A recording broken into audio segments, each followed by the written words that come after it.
आज हामी एउटा यस्तो कथामा अलिक गहिरिएर छलफल गरौँ है, जसले काठमाडौँको मध्यरातको त्यो अँध्यारोलाई अझै गहिरो बनाइदिन्छ जस्तो लाग्छ। कथाको शीर्षक छ मध्यरातका छायाहरूको कुरियर। यो शीर्षकले नै एउटा कस्तो रहस्यको संकेत दिन्छ है। हो नि, यो कथा विवेक नामको एक नाइट कुरियरको हो, जसको एउटा सामान्य डेलिभरी उसको जीवनकै सबैभन्दा डरलाग्दो यात्रा बन्न पुग्छ। यो कथाको सबैभन्दा शक्तिशाली पक्ष नै सायद यही हो। यसले हाम्रो दैनिक जीवनको एकदमै सामान्य कामलाई उठाएर त्यसभित्र लुकेको डर र त्यो नबुझिने रहस्य देखाइदिन्छ के। कथा पढिसक्दा त यस्तो लाग्छ कतै हाम्रो साधारण जीवनको पछाडि पनि यस्तै कुनै नदेखिने प्रणालीले काम गरिरहेको त छैन। एकदम। कथा सुरु हुँदा नै काठमाडौँको जुन वर्णन गरिएको छ नि, त्यो एकदमै जीवन्त छ।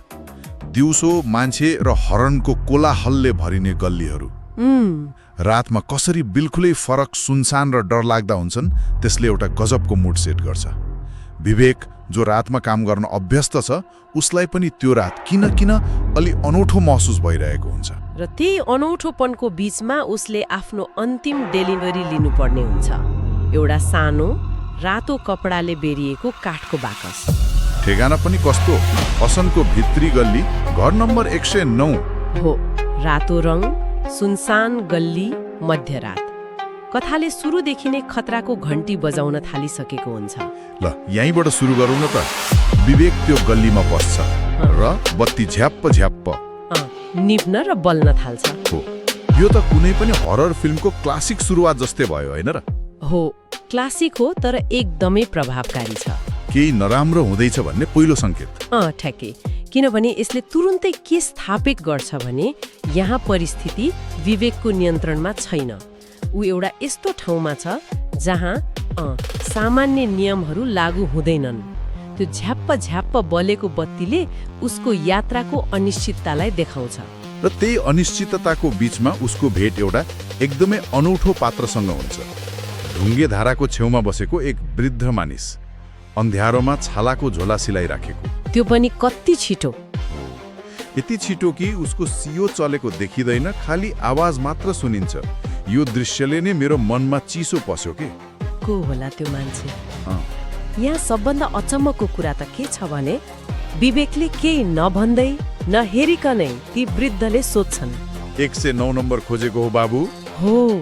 यो कसरी सम्भव छ? उनलाई कसरी थाहा भयो? यसले तुरुन्तै के संकेत गर्छ भने ती वृद्ध कुनै साधारण मानिस होइनन्। उनी त्यो कथाको संसारका गेटकिपर जस्ता हुन्, जसलाई त्यहाँ को आउँदैछ र किन आउँदैछ भन्ने पहिले नै थाहा छ। उनको आवाजको वर्णन पनि कस्तो छ, सुकेको पात सरे जस्तै खस्रो। यो सुन्दा नै कुनै अलौकिक वा पुरानो शक्तिको महसुस हुन्छ। तर त्यसपछि उनले भनेको वाक्यले त मलाई साँच्चै नै सोच्न बाध्य बनायो। हो, उनले भने त्यो बाकसले तिमीलाई पर्खिरहेको छ। एकछिन है, विवेकले बाकस डेलिभर गर्न लागेको होइन र?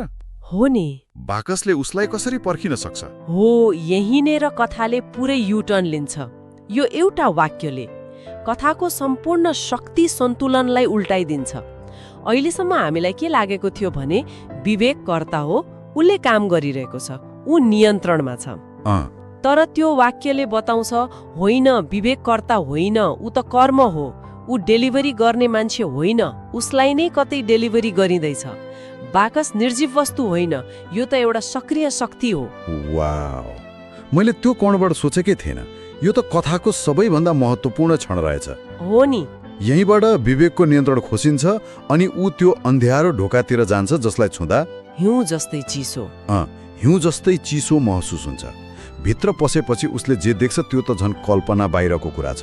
हो, भित्र एउटा ठूलो चोक जहाँ सयौं त्यस्तै राता बाकसहरू चाङ लगाएर राखिएका छन्। ठ्याक्कै त्यस्तै। हो, ठ्याक्कै त्यस्तै। यो दृश्यले विवेकको डरलाई व्यक्तिगत तहबाट उठाएर एउटा ब्रह्माण्डीय तहमा पुर्याइदिन्छ। अहिलेसम्म उसलाई के लागेको थियो होला भने यो उसको मात्र समस्या हो, एउटा अनौठो डेलिभरी हो। तर त्यो चोक देखेपछि उसले के बुझ्छ भने ऊ त एउटा विशाल नबुझिने प्रक्रियाको सानो हिस्सा मात्र हो। उसको अनुभव अब व्यक्तिगत रहेन, ऊ एक्लो छैन। तर यो कुराले उसलाई राहत होइन, झन् ठूलो डर दिन्छ। यो त कुनै ठुलो अनुहारविहीन प्रणाली रहेछ। यो देख्ला त झोकुईको पनि होस उठ्छ अनि कथाको सबैभन्दा डरलाग्दो क्षण आउँछ। उसले आफ्नो हातको बाकसमा हेर्छ र त्यहाँ एउटा ट्यागमा अक्षरहरू बिस्तारै गाढा हुँदै देखा पर्छन्। पहिले खाली भएको ट्यागमा अब लेखिएको हुन्छ विवेक मृत्यु समय 12:05। साँच्चै भन्नुपर्दा यो पढ्दा मेरो त मुटु नै मुखमा आयो।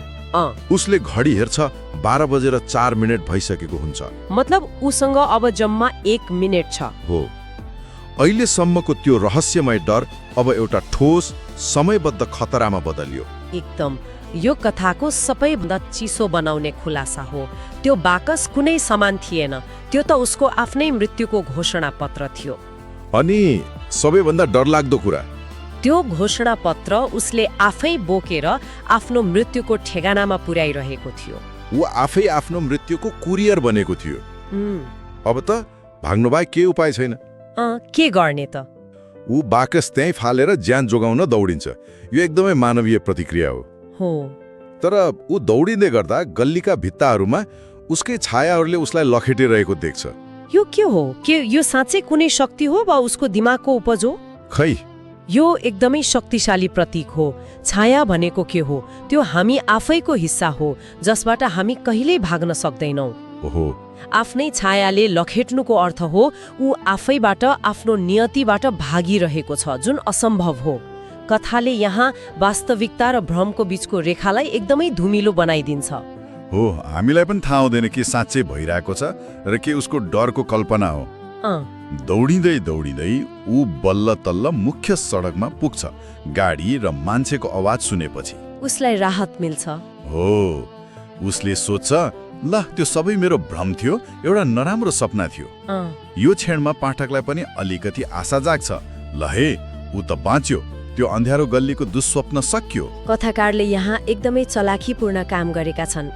डरलाग्दो कथामा सबैभन्दा प्रभावकारी तत्त्व भनेको आशा दिएर त्यसलाई फेरि खोज्नु हो। नि यो क्षणिक राहतले अन्तिम खुलासालाई अझै बढी डरलाग्दो र निराशाजनक बनाइदिन्छ। पाठकले पनि विवेकसँगै लामो सास फेर्छ र सोच्छ कि खतरा टर्यो। तर त्यो त आँधी आउनु अघिको शान्ति मात्र हो। ठ्याक्कै हो, र त्यो शान्ति उसको कोठामा पुग्ने बित्तिकै चकनाचुर हुन्छ।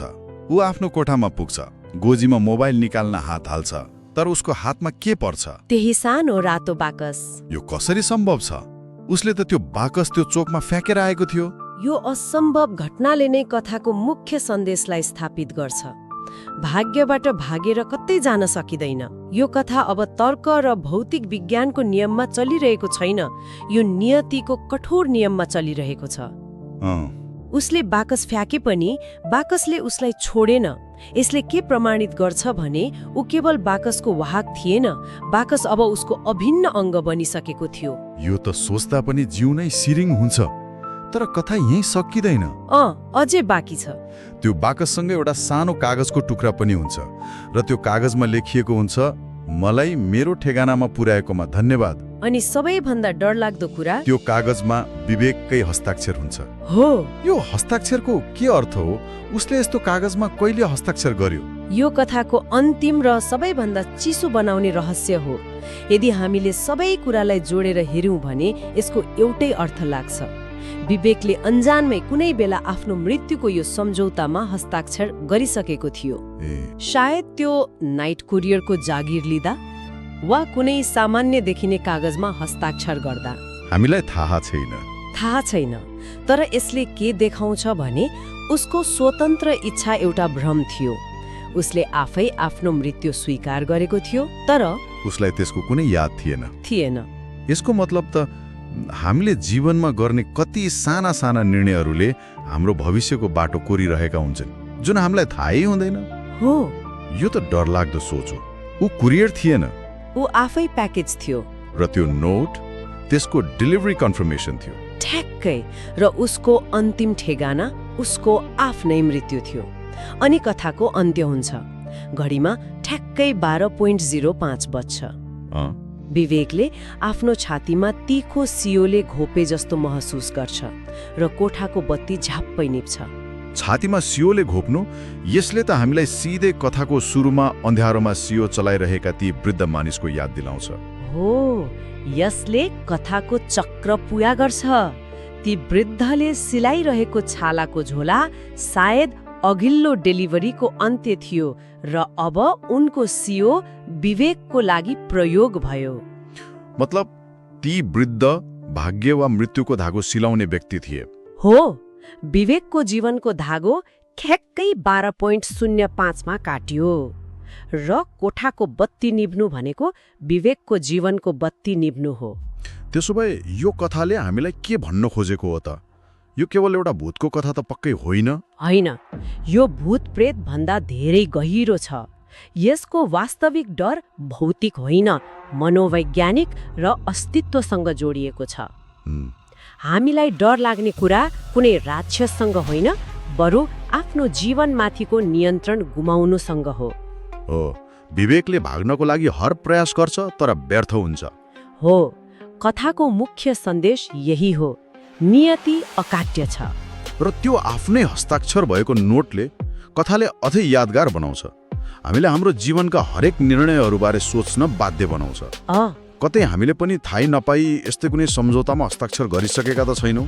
र कथाले हामीलाई धेरै प्रश्नहरूको अँध्यारोमा छोडेर जान्छ। ती वृद्ध को थिए? के उनी मृत्युका दूत थिए? वाह, त्यो सयौं बाकसहरू पछाडिको विशाल प्रणालीको एक सामान्य कर्मचारी मात्र। त्यो प्रणाली कसले चलाउँछ? यी प्रश्नहरूको जवाफ नदिनु नै यो कथाको सुन्दरता हो, किनभने अज्ञात नै डरको सबैभन्दा ठूलो स्रोत हो। अन्त्यमा यो कथाले एउटा यस्तो संसारको चित्र कोर्छ जहाँ मानिसको मृत्यु भनेको डेलिभरी गर्नुपर्ने एउटा प्याकेज हो। यसले एउटा गहिरो प्रश्न खडा गर्छ, यदि हाम्रो आफ्नो अन्त्य पनि त्यसरी नै एउटा बाकसमा बन्द भएर आयो र त्यसलाई बोक्ने जिम्मा हामीलाई नै दियो भने के हामीले त्यसलाई चिन्न सक्थ्यौँ होला? अथवा अझै डर लाग्दो प्रश्न, कतै हामी सबै कुनै न कुनै रूपमा अन्जानमै आफ्नै भाग्यका कुरियर त होइनौँ, बस हामीलाई त्यो बाकस भित्र के छ भन्ने थाहा छैन।